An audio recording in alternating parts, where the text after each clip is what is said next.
Welcome to the Win, Make, Give podcast. Chad Hyams is over here, sort of flying solo, not even close to really flying solo, folks, because you know when Bob Stewart doesn't make it to an episode, there's one, a darn good reason he doesn't.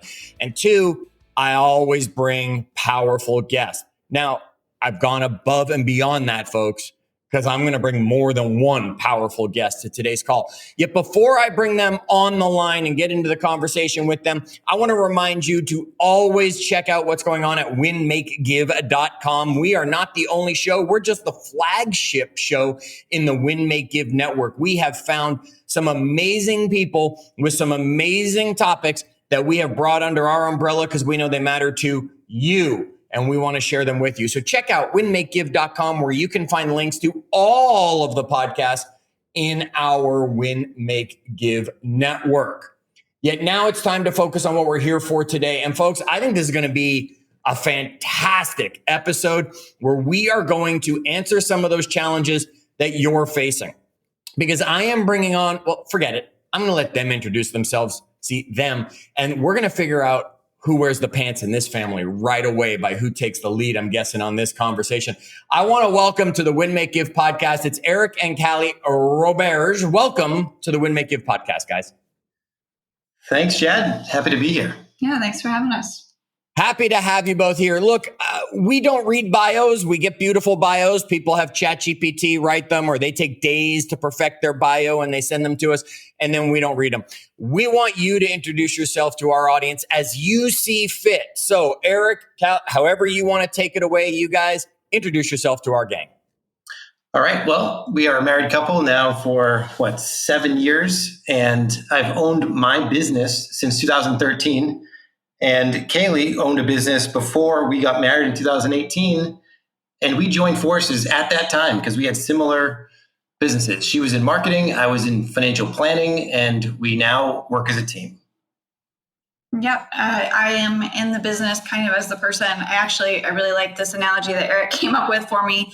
I do marketing, I do operations, but really it looks like the old-timey firefighters running around with the nets, like catching people jumping out of the burning buildings. That's me in the business. I am catching all the things that are falling into that. And then Eric takes the lead on all of our financial planning and investment silos. And he's the one talking with clients. He's the one also setting the vision for the business.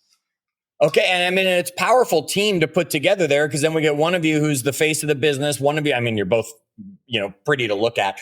We get the face of the business. We get that person who deals with the clients. Yet you have an experience in your history being marketing where you're able to brand the business, really help grow the business, do the behind the scenes stuff that really keeps the business flowing. Do you guys, and folks, audience, right? We're going to talk to a married couple succeeding in business together and in life together.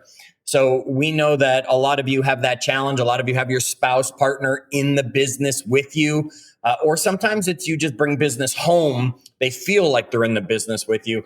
So we're going to be talking today a lot with this couple on how to have both be a success and not end up always working or never working because of that situation.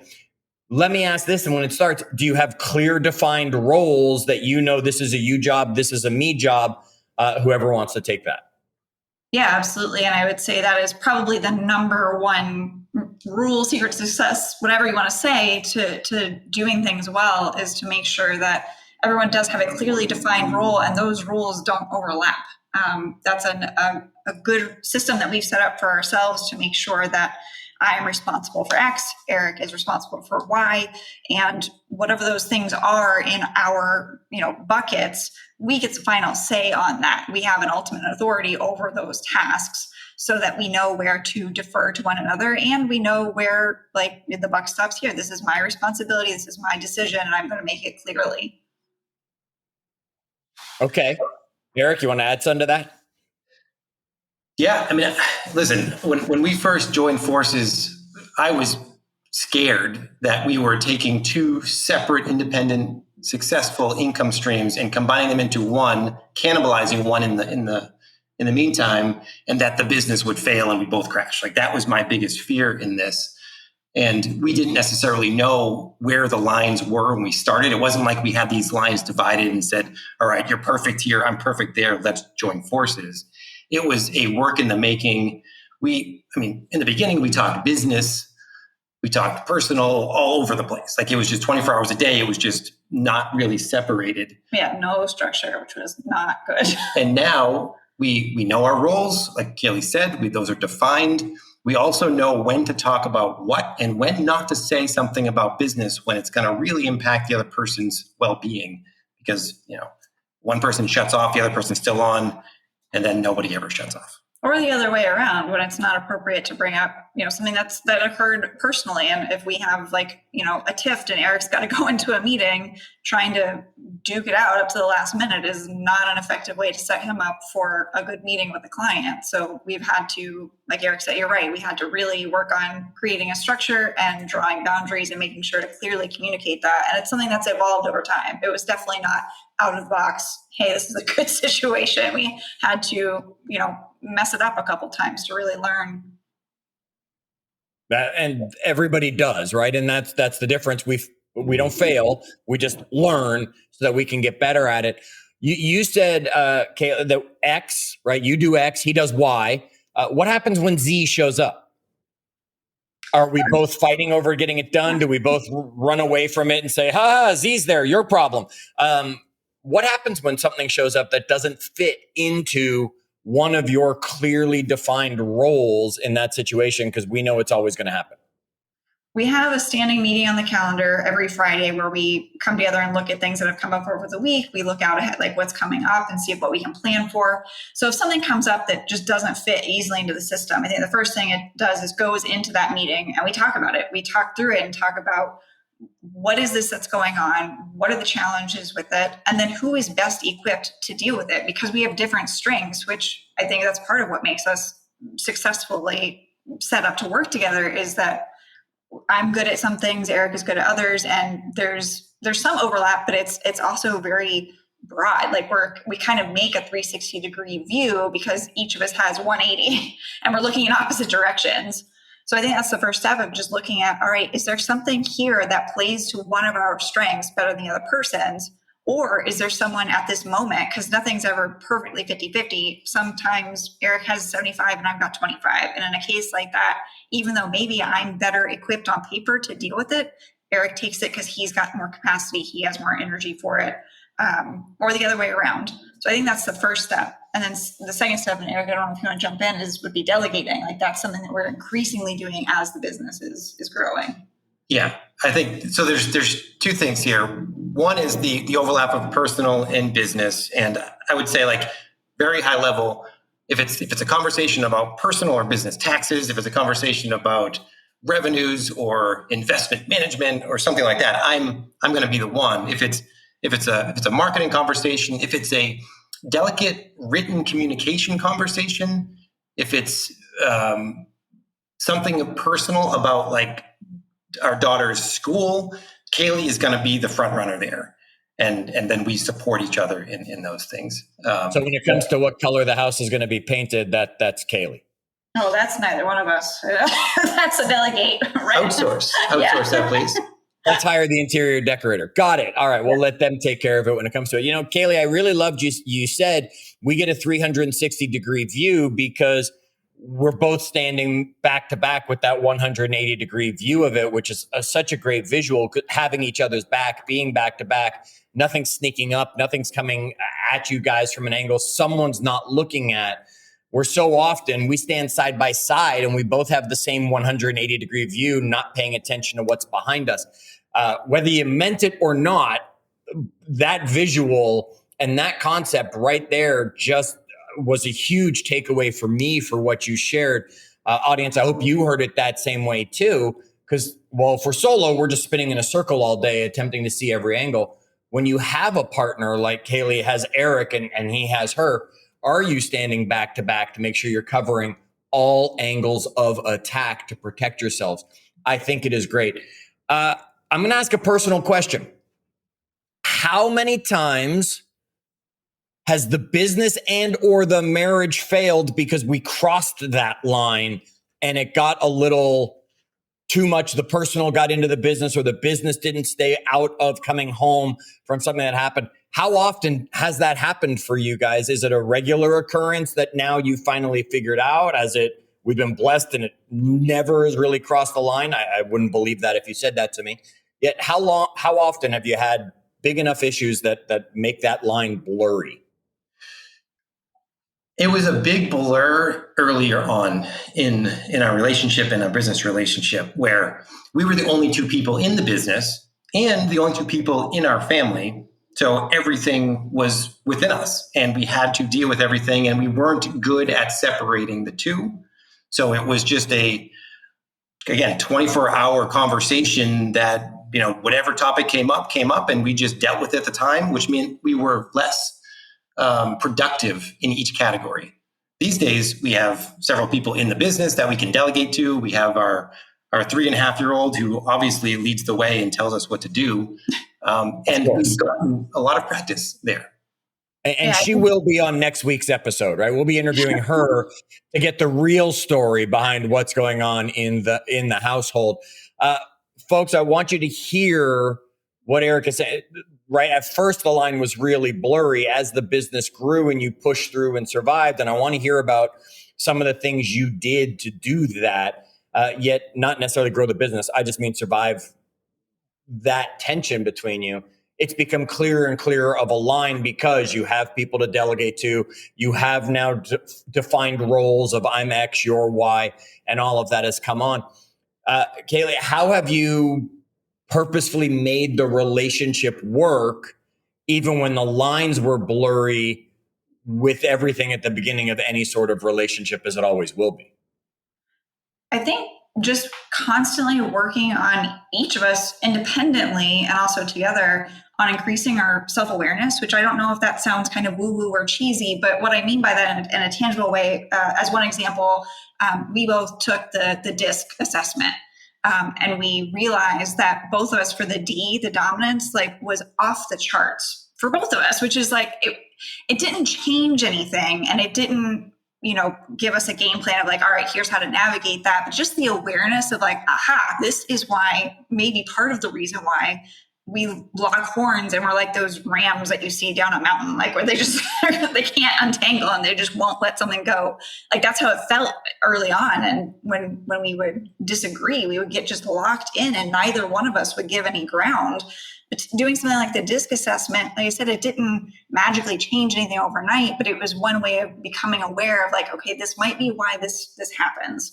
So doing exercises like that, and then just constantly working on trying to communicate better and trying to be aware of, all right, you know what, this sets me off. I don't like this. I'm aware of that about myself.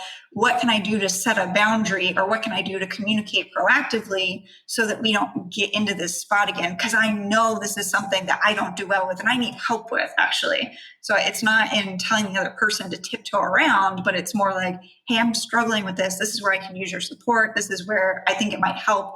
And maybe we can, work around it a little bit better. Okay. I heard in the conversation, Eric, you were saying, when it comes to certain things, I'm going to take the lead. When it comes to certain things, Kaylee will take the lead. And I don't want this to sound wrong in any way. It was, when it came to money, when it came to taxes, that was me. When it came to our household and, of course, marketing and stuff, that was her, because that's her background. What happens when you have a strong opinion in her area or she has a strong opinion in yours? Well, I do want to clarify one thing. Kaylee is our budgeter and our cash flow protector on the personal side. Smart man, Eric. Smart man. So she does all of that, which I love because I don't want to do that. She's more detail oriented. I'm more big picture. And I think, so the question being, what happens if, can you repeat that? I kind of went off. Yeah, if you have a really strong opinion on something that's in her wheelhouse, whether that's on the budgeting, whether that's on marketing, or what happens when she has a really strong opinion in something that's your responsibility, that's one of your tasks, not necessarily just at work, yet in life. What happens when one of you has a strong opinion in the other person's area of expertise, or where they're supposed to be the driver? Yeah. Okay. That makes sense. I think it's been a work in progress for sure. Because I'm just thinking of, all right, I'm supposed to be the financial planner. So long-term vision of our plan, and Kaylee's not understanding all the details. So she's asking all these intricate questions and I'm getting aggravated because I don't want to talk about all the details. I'm looking at the bigger picture. Can we just acknowledge the bigger picture works? Right. So that was a major clash for a while until I realized that, listen, she's supporting me. She's on the same page here. She just has questions that she needs answers to so she can relax and then sit back and let me speak and show tell the story of what's going on here. And I think on the other side of things, it's a marketing thing, right? So I have a lot of questions. I was the marketer of my business before she came along. So I had to do all these things. And I am very conscious and aware of how my business is perceived to the public. And I'm maybe a little bit type A on that side of things. So I'll have these questions like, wait a second, should we be doing that? I don't know. And Kaylee's done all the research and she's come to me with all the data for why we should be doing this, but she just hasn't expressed those pieces of information. And so I just need to have her listen to my questions. And she gets aggravated by that too, because she's like, I got this. Like, don't you trust me? I already did all the research here. Why do we have to talk about that now? Okay, so you're both high D personalities. We got that from the DISC. And folks, if you're listening to this, you probably have taken the DISC assessment. We've talked about it enough times. You most likely have taken the DISC assessment. Has your partner, right? Even if they don't work with you, has your partner. I know for sure. I made sure my wife had been DISCed so that we had the communication, that connection. Same thing. We've talked many times, folks, about the love languages. Have you done that? Because your partner might not be the same love language as you. And when you want to make sure they're feeling love, you're just doing what might come naturally to you and wondering why they feel so distant, right? Make sure you're taking these assessments. That was a great tip you brought up there. How do you guys, you work together, but you still have to go on date night. I mean, I don't need the details, right? Yet, how do you time out? We do not talk work for the next 3 hours. We're going to go out to dinner, do a show. We're going to go out with whatever it is you want to do. How do you find that? I don't believe in balance. I believe in counterbalance. Yet, how do you find that counterbalance that you still can have time to be Mr. and Mrs., not, the business partners? It's a good question, and I agree. There is no perfect balance here. It's whatever ends up working to have a flow in life. And I don't think we had such a flow before we had our daughter. And I think our daughter created boundaries by default, because no longer did we have 10, 12 hours a day to work in the business. And if we weren't productive, it didn't matter because we would just work late at night. Now it's, well, she's going to school from 8:30 to 3:30, and someone has to be home to get her. And also the business has to run and we have to have dinner. And so we are more following a structure that was put on us, but one that we've practiced to make it efficient. And we absolutely need those date nights. And although we don't have a ton of childcare, when we get the opportunity, we want to make the most of it. So we're going to go somewhere. We're probably going to go to a bar setting because our 3.5-year-old cannot sit at a bar. So we are never at a bar until we're not with her. So we'll go there. We'll have a great dinner. We'll have a conversation. And I think it brings us back to before children, when we could just explore and not have to worry about what we're saying and how. And it's actually refreshing to have those conversations now. Yeah, I think it's the flow part of it, because I do think business comes up on date nights. It's inevitable. And I think neither one of us resists that. And it's more of just about checking in with each other of like, do you want to talk about something else? Or like, can I bring this business topic up right now? Or do you really want to focus on not doing that? So I think it's just checking in, communicating, because sometimes that's the perfect date night. Like, I want to spend 3 hours talking about big picture strategy stuff for the business. That is so exciting and lights me up. And other times it's like, no, anything but that. It's not where my head's at right now. So I think it's just checking in with each other and going with the flow and not having a hard rule around it of like, all right, no business talk after whatever or anything like that. Okay. So, I mean, and you already mentioned you also have that once a week meeting at work, which hopefully gives you that opportunity to say, look, let's not talk about it now. Let's talk about whatever. Have a good night tonight, because tomorrow we have that business meeting, or in 2 days we can sit down and we can discuss it there. And then, yeah, right. I mean, folks, most of us are pretty passionate about what we do, which is why we do what we do. So I can hear it in your voice as well. Sometimes that's going to be the most exciting conversation you can have, is going to be about what's next, where are we going, and all of that stuff. Okay, so You guys have the two biggest challenges I would believe people have in life. One, you work together. So on top of just making a marriage work, relationship at a high level work, you work together. So there's that tension. You have a baby, right? That's got to be one of the largest causes for chaos, for stress around a household. The other one being money. So talk to me a little bit about money. I mean, we got a financial planner here on the line, right? Talk to me a little bit about money and how we don't let that become that thing that gets in the way in a relationship, because partners should probably be on the same page when it comes to it. They should probably be having conversations. We've talked to you, audience, in the wealth series about doing your net worth tracker, about doing your budget, playing red, yellow, green with your partner. Folks, if you don't know what I'm talking about, go back and check out the wealth series. But Eric, I want to hear from you guys. How do you, let's put the kid aside. That's stress one. Let's go to money, which is stress number two, maybe opposite order for everybody in life. Talk to me about making a couple work with the stress of money. Yeah, I mean, you brought up the red, yellow, green. I'm guessing you're talking about expenses or just like things that you spend on that are awesome, that versus things that are just not worth their time. That's super important. Understanding priorities and understanding values independently of each other and together as a family is super important. So one of the things that I have clients do and we do personally is look at values and understand personally, without looking at the other person, without understanding that I'm married with a child, what do I value most? And give me the top 2 or 3 things that I value most. And then Kaylee does the same thing separately without talking. And we come together and look at them to see if they overlap or not. And then we have another discussion about, well, which ones do we want to share as a family? Because if we are clear that we are both independent people and we have things that we desire and we need to have those in our life to really feel good about ourselves, we should have the outlet to do those things. And we have a family. Give me an example. Are you saying like you're a gamer, so you got to have your Xbox and your games and stuff like that? I mean, I think at a high level, it's core values, and that's things like family, community, purposeful work, identifying those first. And then the more specifics, like this is how I value my autonomy, and this is, I need an hour a day to do my own thing with no interruptions. Like, and then you can fill in the blank from there. Yeah, and to say gamer, put golf in there, right? Golf is a thing that I would like to do and enjoy and just be free of everything and not think about much while I do that.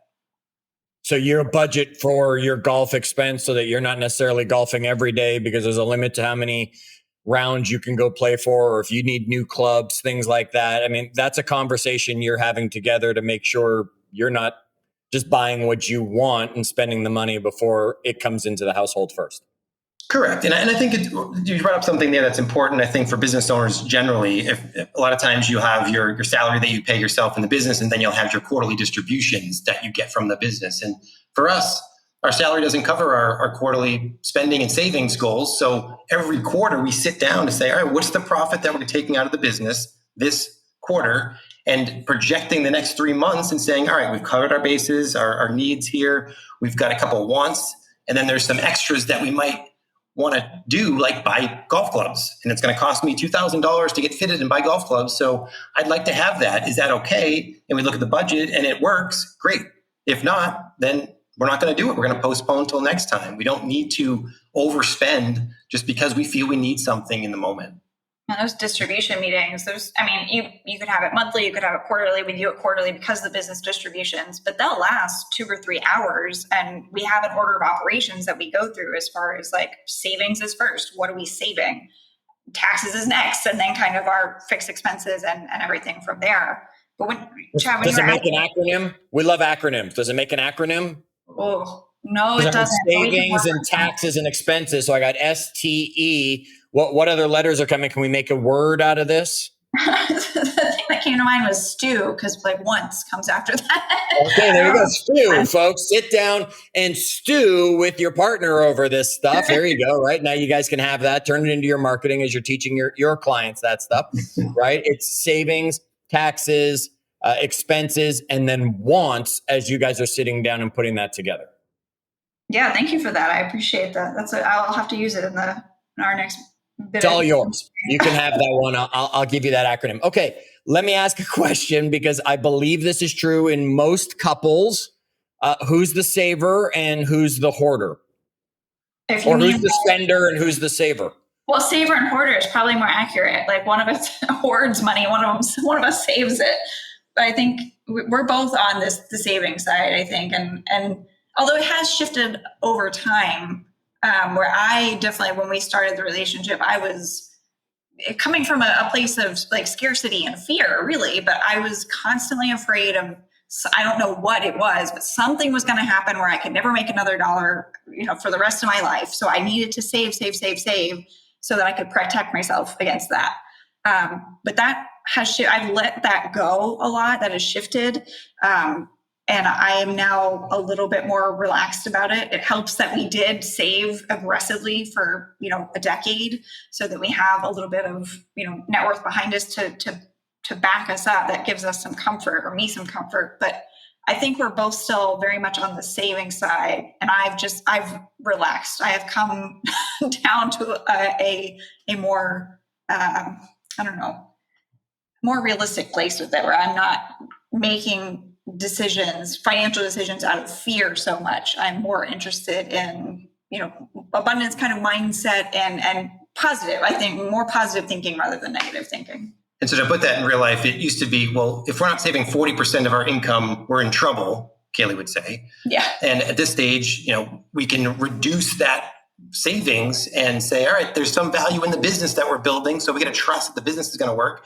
And we should spend and live a little bit and experience life. I am still a saver, but I believe strongly in the delicate balance between the two things. Well, that's why we prioritize our savings. So we save first, and we have a set savings rate. So we have to save minimum 25% of our gross household income every year to stay on track. And as long as we do that, then everything else, you have more freedom of choice of like, you taking care of the savings, you saved adequately. So what do you want to do with what's left over? Okay, I love that. Eric, one of the things we were talking about before I started recording and we got into the podcast here was some creating good financial habits. Now, we know how to create habits, yet good financial habits are always things I love hearing about. So hearing from a financial planner, can you share with us some of those ways to build some good financial habits for our audience? I said it before, and I'll say it again.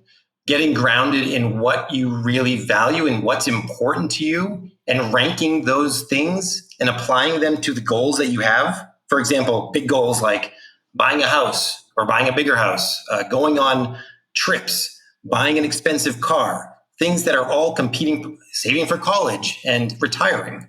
All the things are competing priorities to a sense, right? If you buy a $100,000 car, you can't also save $100,000 of that same money for your future. And so if your other expenses eat up the ability for you to save anything, you're choosing now buying a car over supporting yourself in the future. If you don't understand that, yes, I have some priorities here and I value status, and I'm okay valuing status, which means I need a goddamn car that I like, right? That's okay. That's your trade-off. And you're doing that and you're giving up the $100,000 for the future. You can't do that every single year, but you can do it as long as you understand why and you believe in it and you're confident that you're making the decision and that you'll do an about face if it doesn't work out in the future. That's super important. Another one Kaylee mentioned, saving first. When you're bringing in money, save first, then spend second. Don't spend and then say, well, do I have anything left at the end? It's a coin flip. Oh, not this month, maybe next month. And then you repeat that process for your entire life and you just spend what you bring in and you never save. And then you get stuck maybe with Social Security income, which is very little when it comes to lifestyle spending in the future. Yeah, where were you guys like 30 years ago in my life? When I should have known that kind of stuff. Okay, you also have your own podcast. Now, we're breaking news here, I think, right? You had a podcast and you are bringing it back and you're redoing or relaunching the podcast. The name of the podcast is? Beyond Finances right now, although we are considering changing the name. So. Okay, so we'll have to pay attention and watch for it. What are you going to be covering on that? And how can people know where to go to find out about it if they want to hear more from the two of you on the financial planning piece, on the working with your spouse, all the stuff you probably cover on it? Yeah, I think a core piece of our philosophy for ourselves and when we're working with clients is what can we do to increase your financial flexibility, your choice, and your freedom now and in the future? How can we help support you live today? Because really today's all we're really promised, but the probability is you're going to have tomorrow too. So we have to plan responsibly for that. So how do you strike that balance when nothing again is ever 50-50, nothing is ever perfectly in balance. It's more about the flow. How do you capture the financial power when you have it so that you can enjoy it now, but also not squander it away so that future you is in a tight spot? So the show is really focused on how do we build financial flexibility? How do you give yourself more choice in how you spend your time, where you are, who you're with, what you do with your time and your money? And that's everything from tactical planning things to your mindset and your outlook and those deeper intangible things that are really important but hard to quantify. And then we bring some real life stories about how are we dealing with things. Like we are a financial couple with a financial business dealing with finances and life in the background. So here's some things that we're considering as people. And I think that's really the insightful part. Yeah, I mean, that brings it down to like an authentic level of here's what's really going on. Here's what we're doing. We can listen in. It's almost like eavesdropping in on your conversations when it comes to that. Okay, I'm going to go to the marketing person, Eric. So hang on, right? Before we get to the end of this, before I'm asking for last thoughts, before we're giving takeaways for our audience to walk away with, Kaylee, if they want to follow up with you, either of you, both of you, if they wanted to learn more about you, be able to find the podcast, how do they do all that? Give me the marketing sales pitch here. Sure. We are at beyondyourhammock.com. That's kind of where you can find everything and anything you want to know. That's a good place to start. We're also on Instagram at Beyond Finances. And again, the podcast is Beyond Finances. For now, we'll see if it changes, so stay tuned. Well, we'll check the website because I'm sure you'll have a link to the podcast there. Yes, beyondyourhammock.com is not going anywhere. And then Eric is on LinkedIn, Eric Roberge. She's pretty easy to find there. But yeah, I think that's us. Okay, got that piece out of the way. Now I'm going to give you each 30 to 45 seconds. I'm not going to put a stopwatch on it, and I'm going to give you, right? Each of you give our audience the one last thing you want them to take away, whether it's something in the financial world, whether it's something about making a marriage work while working together, whether it's just something about, making a marriage work, whatever it is, whoever wants to go first, 30 to 45 seconds, the floor is yours. Well, the noise is really loud out there. And if you spend all of your time outwardly looking and listening, and you forget about your own personal well-being and the well-being of your family, then you are doing yourself a disservice because you're not focusing on what you can control. And what we can control is the only thing that we have to do next. And I think that's super important. And if you're doing that, that means you're communicating and you're continuing to communicate, even if the communication fails in the beginning with your spouse, and making sure that you're on the same page. And if you're not, you're pinpointing why that is and continuing to work on yourself because you have control over that and iterating on the entire thing and repeating. I love you. I didn't set you up for this in any way. I did not mention these words to you in any way, yet our audience knows one of the things our founder, Ben Kinney, will preach again and again and again is focus on what you can control. Right? Stop worrying about the things you can't control. Focus on what you can control. You can't control it rain today. Focus on what you can control. Take the umbrella, right? You can't control that this is okay. Focus on what you can control. So loved hearing those words come out in that message. Kaylee, I'm going to give you 30 to 45 seconds. The floor is yours. What do you want to leave our audience with as the last message they hear from you? I think it's know why you're doing what you're doing. I think anything can work. There's a lot of different tactics, but if you're not clear on what your strategy is and why you're taking a particular action or why you're choosing a particular direction, you might find that you've scaled up this mountain and it's not the one you meant to climb. So I think being very clear on I mean, it ties into values. What do you value and why? What is important to you? There's a lot of distractions out there, a lot of shiny objects. And again, so many things can't work. It's not about finding the one right thing, because there is no one secret that, you know, the successful have and you don't. It's just commitment and focus on, again, what you can control. You're absolutely right. And the thing that you find important, and only you get to decide what that is in your business, with your money, how you spend your time in your life. I love it again, because how many people just follow the crowd or just start running up some hill, and it's too late before they look up and say, wait, I don't want to be at the top of this hill. I wanted to be on the hill over there because the view was better from my angle. So what wonderful messages to leave it with, folks. You can check out Kaylee and Eric. They're at beyondyourhammock.com. That'll give you links to all the places you need to go to find them.